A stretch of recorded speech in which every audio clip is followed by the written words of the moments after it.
చేనేత కుటుంబం ఆత్మహత్యకు కారకులైన రెవెన్యూ అధికారులపై కఠిన చర్యలు తీసుకోవాలని రాజంపేట టీడీపీ నాయకుడు మేడా విజయశేఖర్ రెడ్డి డిమాండ్ చేశారు. 2 రోజుల క్రితం రెవెన్యూ అధికారుల ఆగడాలకు బలైన ఒంటిమిట్ట మండలం కొత్త మాదారంకు చెందిన సుబ్బారావు కుటుంబాన్ని టీడీపీ యువ నాయకుడు మేడా విజయశేఖర్ రెడ్డి పరామర్శించారు. ఈ సందర్భంగా ఆయన మాట్లాడారు. ఏ 3 ఎకరాలైతే భూమి అయితే ఇంకొకటి నాకు తెలిసినంత వరకు వీళ్ళ దగ్గర పాస్బుక్ ఉంది. 2010లో అప్పటి ఎంఆర్ఓ 3 ఎకరాలకు వీళ్ళకి 3 ఎకరాల 10 సెంట్లకు పాస్బుక్ ఇచ్చారు. ఇది వాస్తవం. పాస్బుక్ జిరాక్స్ కాపీ కూడా నేను చూసా. అట్లాగే వీరికి రైతు భరోసా డబ్బులు కూడా 2-3 ఇన్స్టాల్మెంట్స్ పడ్డాయి. పడిన తర్వాత ఎవరో ఒకరు ఇంకొక వ్యక్తి పేరు మీద దాన్ని ఆన్లైన్ చేయించారు. సరే, చేయించిన వ్యక్తి ఎవరైనా కావచ్చు, ఏ రికార్డులు లేకుండా పక్కా వ్యాలిడ్ రికార్డ్స్ లేకుండా ఆ ఎంఆర్ఓ ఈ పేరు నుంచి ఇంకో పేరుకి ఎలా మార్చారు, ఎంత డబ్బులు ముట్ట చెప్పారు, ఏమి ఆ రోజు ఏం జరిగింది అనేది కూడా విచారణలో బయటికి రావాలా. దీని మీద అతి త్వరలో కలెక్టర్ని కలవబోతున్నాం. విచారణ పూర్తి చేసి ఆ రోజు ఏ ఎంఆర్ఓ అయితే దీనికి దారుణానికి ఒడగట్టిందో ఆమెను సస్పెండ్ చేసి డిస్మిస్ చేయాలా సర్వీస్ నుంచి కూడా. ఎందుకంటే 3 ప్రాణాలు పోవడానికి ఆమె కారణమైంది కాబట్టి ఆమెను డిస్మిస్ చేయాలా.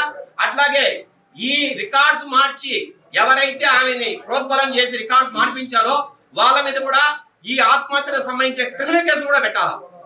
ఎవరైతే రికార్డులు మార్పించడానికి కృషి చేశారో ఆ రోజు ఎంఆర్ఓతో వాళ్ళకి ఏమేమి రికార్డ్స్ ఉన్నాయో కూడా వాళ్ళు బయటికి రావాలా. ఇప్పుడు వీళ్ళకు పాస్బుక్ ఉంది, ఎంఆర్ఓ ఇచ్చిన పాస్బుక్ ఉంది, తర్వాత వీళ్ళకు పేమెంట్ పడిన రికార్డ్స్ ఉన్నాయి. కానీ వేరే పేరు మీద మార్చినప్పుడు వారికి ఏమున్నాయో వాళ్ళు బయటికి రావాలి. వారి పేర్ల మీద ఏమేమి రికార్డ్స్ ఉన్నాయో వాళ్ళు తెచ్చి బయట పెట్టారా. ఇదే విలేకరుల ముందరే వాళ్ళు కూడా రావాలా.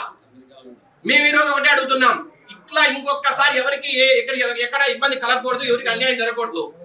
ఎవరైతే ఎవరి పేరు మీద అయితే ఈరోజు ఆన్లైన్ లో పేరుందో వారికి ఏం రికార్డ్స్ ఉన్నాయో దయచేసి వారు ప్రెస్ ముందుకు రావాలి. ఎందుకు ఆ పేరు మార్చారు, ఏం రికార్డ్స్ ఉన్నాయి వాళ్ళ దగ్గర, ఆ రికార్డ్స్ ఉంటే బయట పెట్టండి. నేను ఎంఆర్ఓ గారిని కానీ ఆర్టీఓ గారిని కానీ డిమాండ్ చేస్తున్నాం, ఆ రికార్డు బయట తీయండి. ఒకవేళ రికార్డు లేకపోతే ఏమి చూసుకొని ఎంఆర్ఓ పేరు మార్చింది, ఇలాంటి ఒక కుటుంబానికి ఎందుకు అన్యాయం జరిగింది. చాలా మంది కరప్ట్ అయిపోయారు.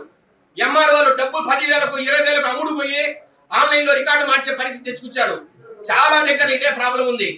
ఇవన్నీ మారాలా అంటే ఇప్పుడు సరైన పనిష్మెంట్ అనేది ఖచ్చితంగా జరిగితే రాలా. నాకు మన కలెక్టర్ విజయరామరాజు గారి మీద ఎక్కువ నమ్మకం ఉంది. చాలా జెన్యూన్ వ్యక్తి, ఆయన ఖచ్చితంగా మంచి నిర్ణయం తీసుకుంటాడు. ఆ రోజు ఏ ఎంఆర్ఓ అయితే ఈ దారుణానికి ఒడిగట్టిందో ఆ ఎంఆర్ఓను సర్వీస్ నుంచి డిస్మిస్ చేయాలా. అట్లాగే ఎవరైతే ప్రోత్బలం చేసి ఈ రికార్డు మార్పించారో వాళ్ళ మీద క్రిమినల్ కేసు పెట్టాలని కూడా ఈ సందర్భంగా మరొక్కసారి మనవి చేస్తూ అతి త్వరలో మేము కలెక్టర్ గారిని కలుస్తున్నాం. కలిసి ఈ తల్లికి ఎక్కడా భూమే లేదు, ఎక్కడా సాగు చేసే ల్యాండే లేదు. కాబట్టి దయతో సానుభూతితో పరిశీలించి ఆమెకు అసైన్మెంట్ కమిటీ పెట్టి 2 ఎకరాలు ఖచ్చితంగా ఆ భూమిని మళ్ళా పట్టాగా ఇవ్వాల్సిందిగా కూడా మేము కలెక్టర్ గారికి విన్నవిస్తున్నాం. త్వరలో కలెక్టర్ గారిని ఇదే రిక్వెస్ట్ కూడా కలవబోతున్నాం. అట్లాగే రాబోయే రోజుల్లో ఒకటే చెప్తున్నాం అందరికి కూడా, ఎక్కడైనా ఇట్లాంటి సమస్యలు ఉంటే దయచేసి మాలాంటి వ్యక్తుల దృష్టికి తెండి, మేము పోరాడతాం. ఆత్మహత్యలు జవాబు కాదు, ఆత్మహత్యలు సొల్యూషన్ కానే కాదు. ఇట్లాంటి చాలా మంది నాయకులు ఉంటారు, మాలాంటి వ్యక్తులు ఎంతో మంది ఉంటారు. మేము ఖచ్చితంగా కలెక్టర్లలో పోరాడతాం. మా వల్ల కానప్పుడు అవసరమైతే కోర్టుకైనా పోతాం. అంతేగాని ఆత్మహత్యలు సొల్యూషన్ కానే కాదు. దయించి అందరికీ కూడా విన్నవిస్తున్నాం.